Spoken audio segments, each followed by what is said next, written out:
Benedict, if I can start with you, because take us through what exactly is happening. Earlier this year, this sweeping new security law was passed. What exactly does that law say, and what does it mean for ordinary citizens? Well, the law, in my view, is an all-out assault on Hong Kong's freedoms. It contains several elements that are criminalized: secession, subversion, and collusion with foreign political entities. But those terms are very vaguely defined. So theoretically, under the category of collusion, Hong Kongers now who talk to an activist like me overseas, or a foreign parliamentarian, or even a foreign journalist, could be in breach of the law. The law also has an extraterritorial component, which in effect says that it doesn't matter whether you are a citizen of Hong Kong and whether you are in Hong Kong, anyone anywhere in the world who says anything that the Chinese regime doesn't like, in theory, is in breach of that law. So theoretically, us having this conversation today between London and the Netherlands, could be breaching Hong Kong's national security law. All right, that is pretty sweeping. Thies, can you say something about how this affects ordinary citizens in Hong Kong? How does it affect our daily lives? Well, it certainly affects their politics in a quite dramatic way. Only today, we could read in all kinds of newspapers that Joshua Wong, prominent Democratic politician in Hong Kong, was once again arrested and thereby intimidated by the Hong Kong authorities for exercising his right to represent the Hong Kongese people. So I would say, as a Hong Kong citizen, as a regular Hong Kong Joe, I would at the very least be affected by the fact that my representatives are being pressured not to do their job. Exactly.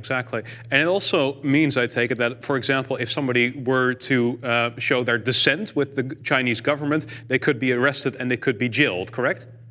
Sure. And that has been happening, of course, also before this law was enacted. But it's becoming more and more easy for Beijing to influence Hong Kong affairs in this way. Benedict, can you talk about why this law was passed? Because I think many people have seen in the news that there have been massive protests for about 1.5 years there. Is that related to this new security law? Yes, I mean, I would say that the erosion of Hong Kong's freedoms didn't begin with this security law. They began several years ago. I mean, certainly you may recall the umbrella movement of 2014, the first. Well, not the first, but the largest mass movement, totally peaceful mass movement for democracy in Hong Kong. And really, since 2014, we've seen a steady erosion. Booksellers being abducted into mainland China, pro-democracy legislators and candidates being disqualified from the legislature. A number of foreigners, starting, I think, with myself, I was probably the first, but a number of others being denied entry to Hong Kong, and a series of other examples. So that's been going on for the last 6 years at least. But then, of course, last year, the situation escalated when the Hong Kong government tried to introduce an extradition law that would have basically breached the firewall between Hong Kong and mainland China and allowed for the extradition of people from Hong Kong into the mainland. That provoked the large-scale protests that you referred to. And I think basically that has led to where we are today with Beijing's decision to impose the security law. The other thing I should just say very briefly is that Hong Kong's mini-constitution, known as the Basic Law, does actually have a provision requiring for a security law to be introduced at some stage. But that provision and the Basic Law itself required that such a law be introduced by Hong Kong's legislature in a way in which the draft legislation could have been scrutinized, debated, in a proper way. And instead, Beijing imposed it through its own National People's Congress in Beijing with no scrutiny at all and fast-tracked in the course of a month. Exactly. Thies, how has the international community reacted to the passage of this new security law?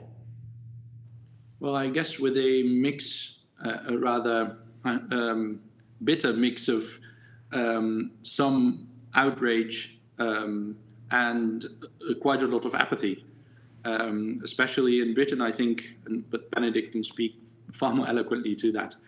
It has really sparked well, not a new, but a more conscious attitude towards China, and as an advisor to the parliamentary group on China, I think Benedict is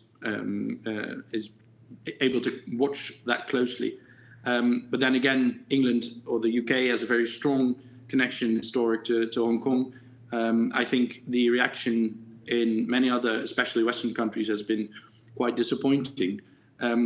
Especially, I think, when considering that this is not just a Chinese affair. This is about very basic elements of democracy and how it moves forward into this century, how citizens' movements are able to guard their rights vis-a-vis a surveillance state. These are issues that should be very personal to us and should mirror our interests and our perspective for the future. Hong Kong isn't a Chinese issue, and Hong Kong isn't something. Hong Kong may well be some version of our future. At least the struggles that Hong Kong people are fighting now are very closely related to some of the struggles that have to be decided all over the world. So, from that perspective, I think the amount of apathy towards the Hong Kong situation is very striking. Although there are some good things happening in the UK. All right, we're going to talk about the consequences and how this is not just a Chinese issue, but a global issue at length. I want to get one of the questions in from one of the people watching. Alina Nabil asked, how are the protests by the youth today different from those during the 2014 umbrella movement, and what tactics do you think are changed? Benedict, is there something you can say about that? Yes, I think I would say two things. I mean, firstly, of course, right now, the protest movement has stopped really for two reasons. One is the national security law, but also the COVID-19 pandemic that's made it very difficult for people to gather. There have been a few protests since the national security law where people have shown very creative ways of protesting. So, for example, standing silently with a blank piece of paper to indicate that they can't actually write the slogans that they would normally have done, but that symbolic act. And I think we'll see more. I don't think the movement itself has stopped by any means, but their tactics will change, and they'll have to be more creative. The other thing that we have seen, and it's important to acknowledge this, is that whereas in 2014 the umbrella movement was entirely peaceful, the protest last year started off entirely peacefully. We saw 1 million and then 2 million people take to the streets peacefully. But we did, towards the end of last year, see a small minority, I would say, of protesters resorting to acts of violence. I don't condone that violence, but I think it's important to see why the violence happened. And I think it happened for two reasons. Firstly, in response to police brutality, the police effectively started the violence by adopting very brutal tactics with peaceful protesters. And secondly, protesters saw a government that was refusing to listen to them, and they, out of frustration and desperation, resorted to extreme actions. But those are the two differences from 2014, some violence, and of course now much more subtle and creative forms of protest. Exactly. All right, Alina, thank you very much for your question. Going back to the security law, is there something that can be done to reverse the law? It's been passed on June 30th of this year, which is just a few months ago. Is there anything, Ties, that can be done to change the situation? I think that would be very hard indeed, especially from the outside. For that, in some way, there had to be a change of heart in Beijing, and that's not going to happen in any foreseeable future, I think. And that's not just because it's an authoritarian state and it has taken these steps, and so it doesn't want to go back on it. But it's a deeply felt issue from Beijing as well. So I think Beijing has seriously underestimated and still I think looks down upon, or at least fails to value, the sincere and deeply felt democratic culture amongst the protesters in Hong Kong, and not just amongst the protesters, by the way.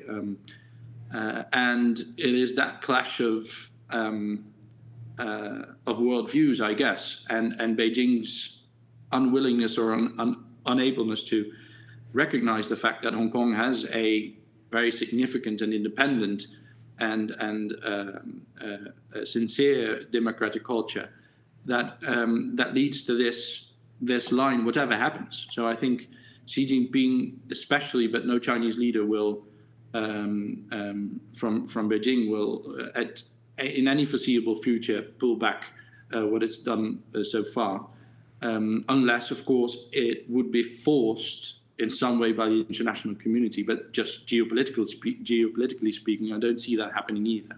Exactly. And you talked about the apathy. Benedict, is there something that the international community, we should have done in an earlier phase to perhaps prevent this from escalating?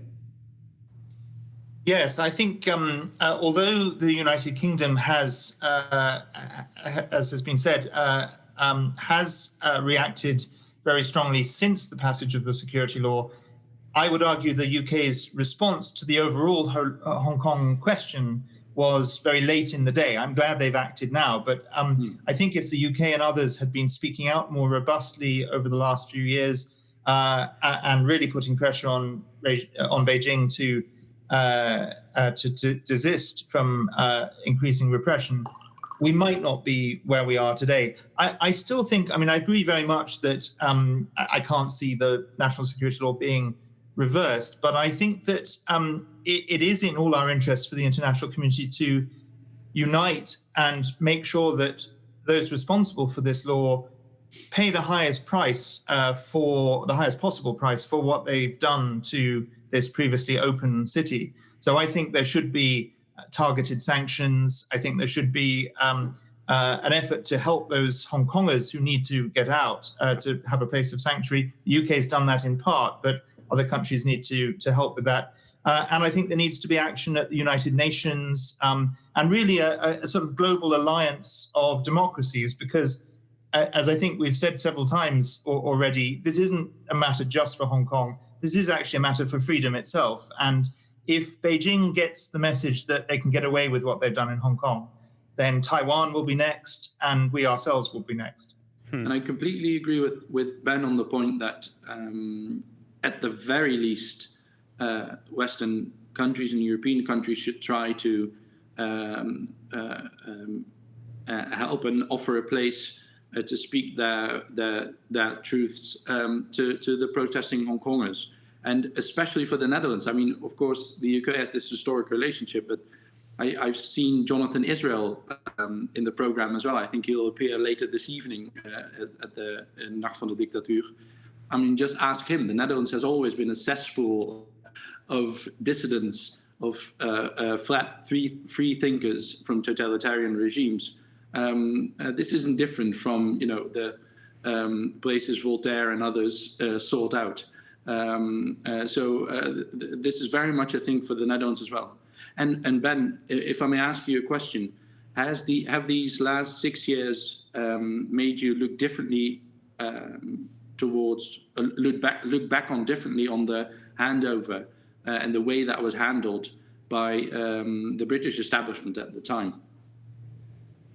Yes, I think in some ways it has. When I actually moved to Hong Kong just a couple of months after the handover, so I began my working life as a fresh graduate in Hong Kong in September 1997 and lived there for 5 years. And when I left in 2002, I would say that at that time, the one country, two systems model that was the basis on which Hong Kong was handed over to China was working pretty successfully. Hong Kong's freedoms were by and large intact. And I wouldn't necessarily have predicted things would end up where they are today. With the benefit of hindsight, which is always a nice thing to have, when after the event. Yes, I think Britain should have done more to embed and protect basic freedoms in Hong Kong's system. The last governor of Hong Kong, Chris Patten, of course, did try to do that, but that was in the last 5 years before the handover. And if we'd done it earlier, maybe that would have made a difference. Both of you speak a lot about the apathy that there is in the international community. Is it partially perhaps based on the fact that the Chinese threat is not taken seriously enough? I think it is also partly based on the fact that the Chinese threat is being taken quite seriously. And they're not the threat to Hong Kong freedoms, but to European business interests and diplomatic relations. So I think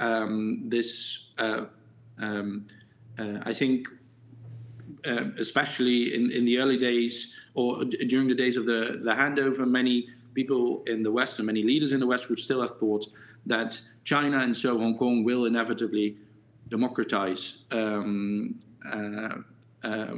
that was in that historic period very much an underestimation of the kind of path Beijing was, I think, already on. But now I think it is the reluctance to really act on the principles we say to hold so dear in the West comes from a very reasonable estimate of Chinese power, of Beijing power.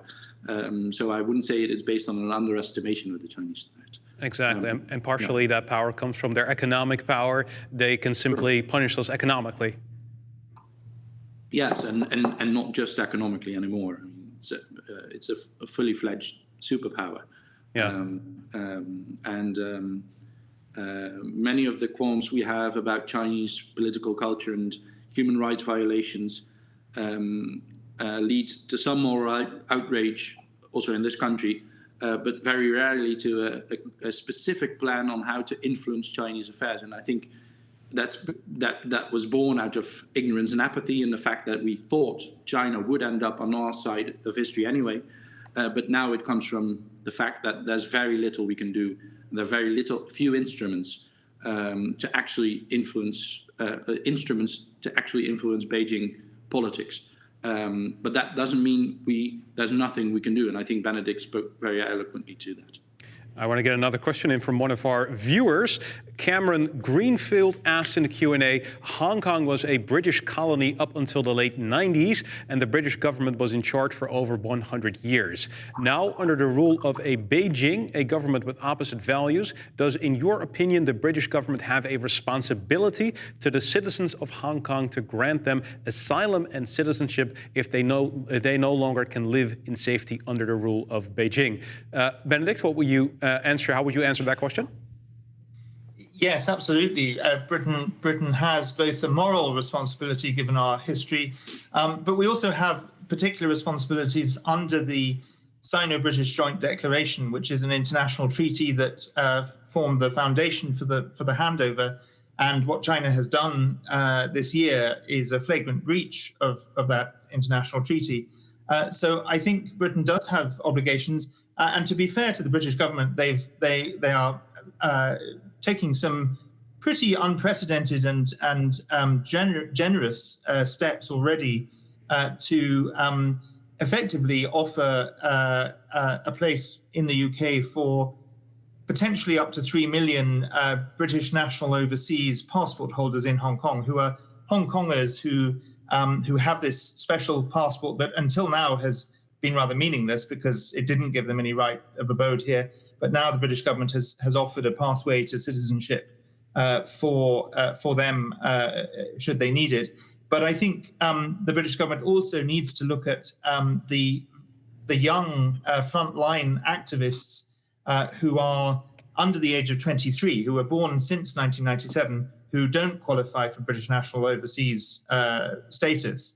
And we need to be looking at possibly asylum, but ideally there may be other ways that we can help them that are more positive. Maybe something like a young talent scheme to offer scholarships and bursaries to people to come and study here, and then with the possibility of a pathway to citizenship going forward. But I just add one other point, which is that Britain certainly has this responsibility, but of course we can't, if the numbers become very significant in terms of those who need or want to flee Hong Kong. We can't do it all by ourselves, and that's why I advocate what I call a lifeboat scheme, where like-minded countries can coordinate and take a certain number of people each, and to help Britain with this responsibility. Exactly. All right. Thank you very much, Cameron, for your question. Let's turn to sort of the global consequences. We briefly touched on how exactly this affects the entire world. You guys mentioned Taiwan, for example. What is next? What can we expect from China in the coming years? What lessons can be drawn from the way they treated Hong Kong? Thies, can I put that question to you first? Yeah, so I think to see this, as and Benedict already said that, to see this process starting with the security law is to fail to see the trajectory Beijing was on for a long time. And I think now, especially under Xi Jinping, quite unashamedly or unabashedly, the Chinese regime is making its way to restoring what it feels is its rightful sovereign territory, and I think that bodes very poorly for Taiwan, because once again the international community has said, well, okay, we'll be outraged in our punditry and sometimes in our parliaments, but there are no serious consequences. And with the United States under Trump seemingly pulling back its support for Taiwan, which has been, a bedrock of Taiwanese democracy, I think Taiwan should be very worried indeed.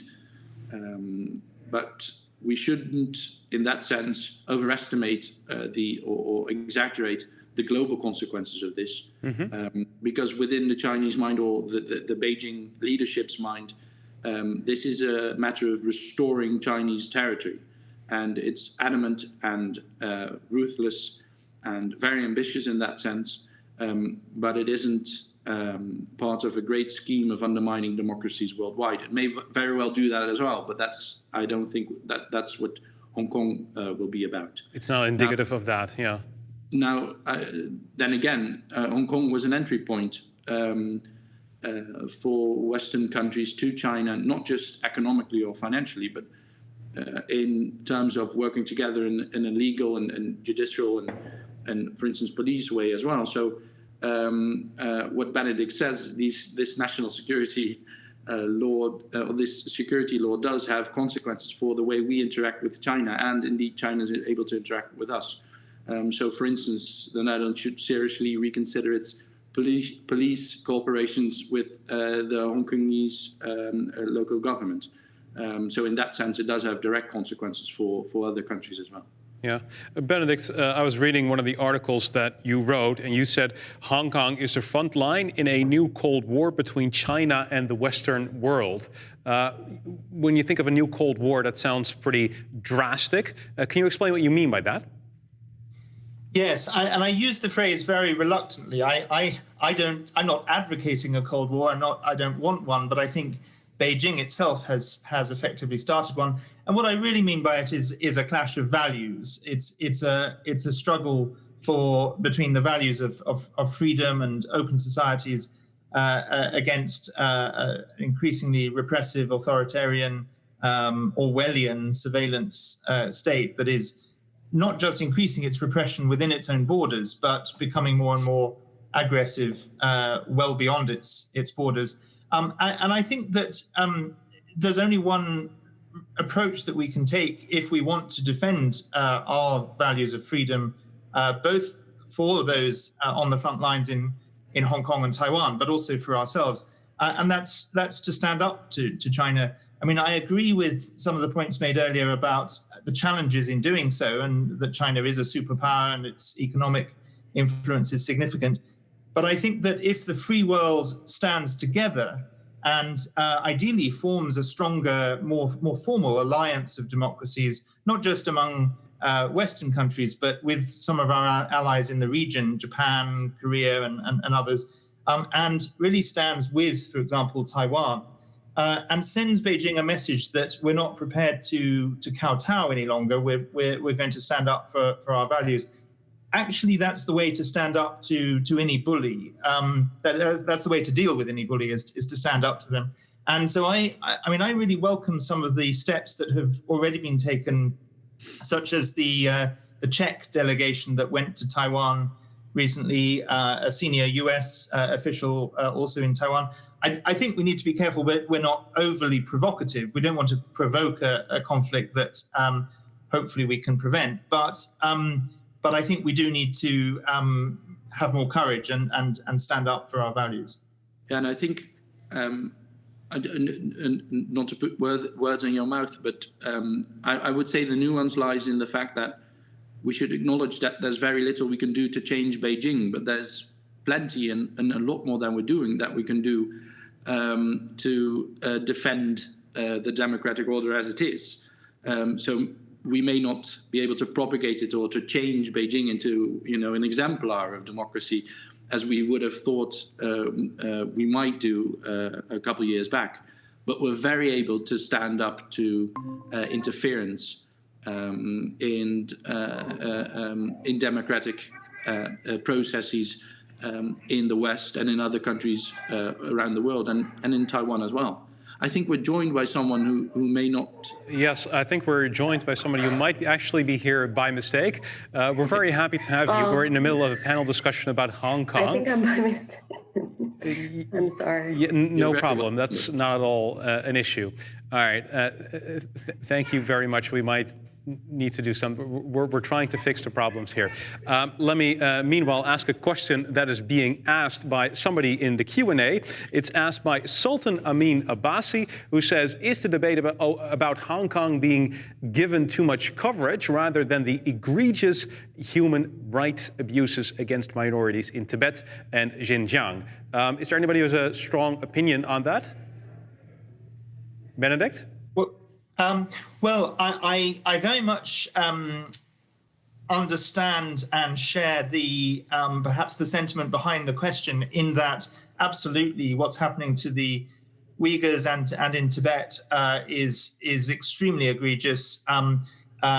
There's increasing evidence to suggest that what's happening to the Uyghurs might reach the level of genocide. I'm not a lawyer, and I don't say definitively that it is, but more and more people are suggesting that. So, and I myself am working on that issue as well. I don't think Hong Kong is given too much coverage for two reasons. One, I think it is, if you like, the sort of shop window into the rest of China, and it's the part of China where still, despite the national security law, the world's media can still function, and therefore it's really important that it is brought to the world's attention.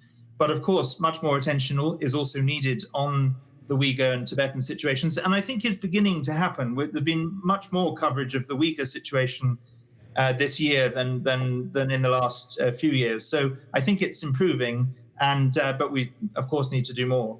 Exactly. All right. Thank you, Sultan, for your question. Let's turn to how the coronavirus impacts all of this. Tishu wrote about this in a Dutch newspaper recently. The coronavirus originated in China, as most of us know. Has that impacted China's rise to global power in any way? I think it has, because it has significantly touched upon most powers on Earth. So it's also influenced China. What I wrote, and I think it still holds up, is that generally the Communist Party tries to use crises to its advantage, even though the crisis itself may be to its disadvantage. And of course, the timing of various measures taken in Hong Kong wasn't a coincidence, because the world wasn't paying attention to China as much as it was just a couple months before that. And so that was one opportunity the COVID crisis offered. I think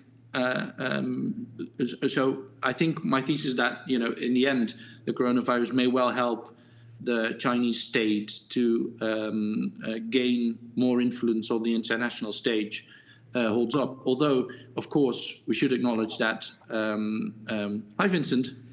Hi, we're in the middle Hi. of a conversation. I think you have the wrong link for a Zoom account. We are in the middle of a conversation about Hong Kong. There are a lot of people watching, so I think... You may well be a Hong Kong expert. We don't know. If you are, you're welcome to join, I guess. Thank you. I will have to leave. Yes, thank you very much. All Have a right, good day. thank you. All right. Thank you. Yes, I'm continue afraid I your lost story. my train of thought. Maybe we can. Yes, we can you move were on to talking it. about how it has potentially helped China's rise to global power, the coronavirus.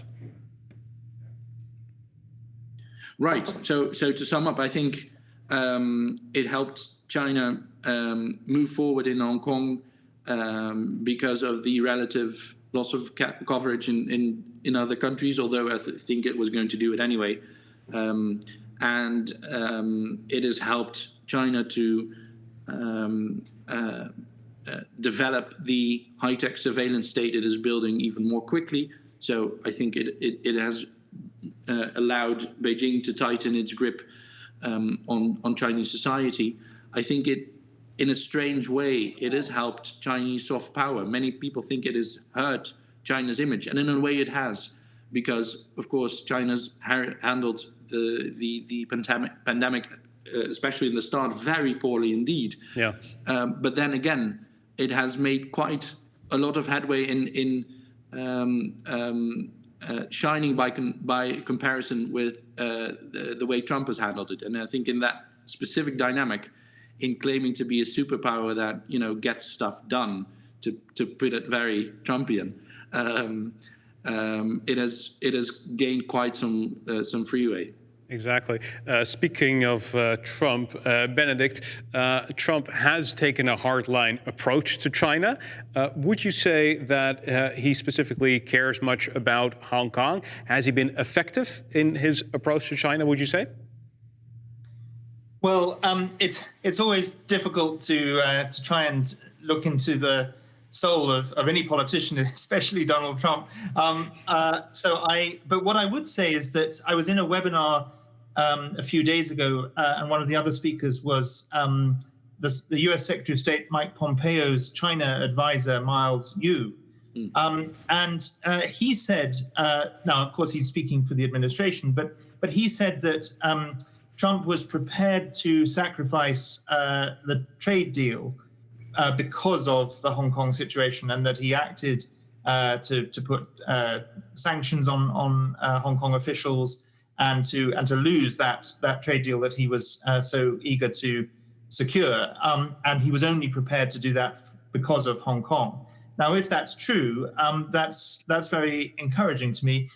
What I can certainly say is that from my interactions with officials in the Trump administration, there are definitely plenty of people in the administration who very much care about Hong Kong. And so whether what President Trump's own thoughts are, I think only ultimately he really knows. But the administration, I think, has sent a very clear message of support for Hong Kong. And yes, I think they've taken the right approach in what they've done. All right. Let's Ben, talk. would you? Yes, go ahead. How do you look forward upon a possible Biden administration regarding the issues you care about relating to China? Yeah, it's I have mixed feelings. If you look at Biden's sort of past record with China and his son's business dealings with China and so on, that I know causes quite a lot of concern, particularly for Hong Kongers that I talk to. But on the other hand, things he's been saying recently, his stated policy position very much highlights the things that I care about. And I have been told by actually a senior person in the Trump administration who could have made a partisan point on this, but quite rightly chose not to. He said that he thought that the record of Speaker Nancy Pelosi on China will be very influential on a potential Biden administration. And she, of course, has a long record of speaking out and standing up on human rights issues. So if that's the case, I'm less worried. But and it may be that the one thing that a Biden presidency could do that the Trump administration has been less successful at doing is perhaps strengthen that international alliance. I mean, one of the things that troubles me about the position of some European allies is that there's such an aversion to the Trump administration itself that almost colors their perspective on when it comes to what we should be doing about human rights in China. And that's unfortunate. It shouldn't be the case. One can disagree with the US president on one issue and agree with him on another. But it may be that a Biden presidency will help smooth that a little bit. Part of the reason why we care so much about China these days has to do with technology. China is basically intruding into our living rooms, perhaps even into our pockets, with the technology that they are producing. TikTok, for example, was banned by the US president, at least if it was going to remain in Chinese hands. Is this something, Thies, that we should be truly worried about? And what exactly is happening here? Is there a strategy behind this? Well, I don't think we should be too worried about at this point about China coming into our living rooms. But I think we should be somewhat worried about Chinese dependence on Chinese technology and vital infrastructures. There are nuclear plants in the UK, for instance, with Chinese funding, but also the Dutch telecom network that may not even present problems now, but will present huge problems if geopolitical tensions are developing and will continue to develop in the way they're developing now. So, for example, the 5G network being built by Huawei technology, for example, that would be a risk. Yes, and that may, yes, I definitely think so, and especially when it comes to vital infrastructure, we should be worried about that.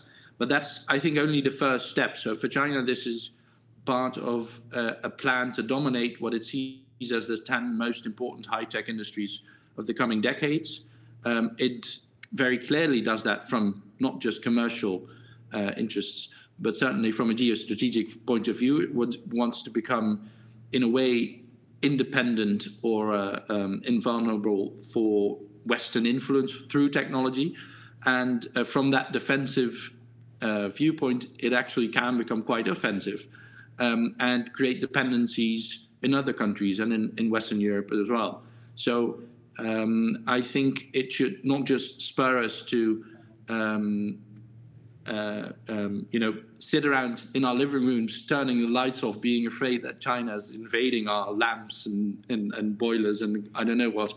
But it should spur us to innovate and to fund innovation in Europe and in the UK in vital technologies, and not just go for the quick and easy option of buying American or buying Chinese, but to create European supplies of these technologies as well. So I think that's very important and indeed a lot more important than being very scared about China.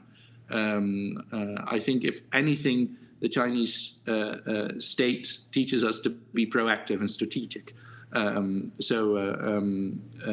Far better that we copy that in our own democratic way rather than being afraid for the vacuum cleaner.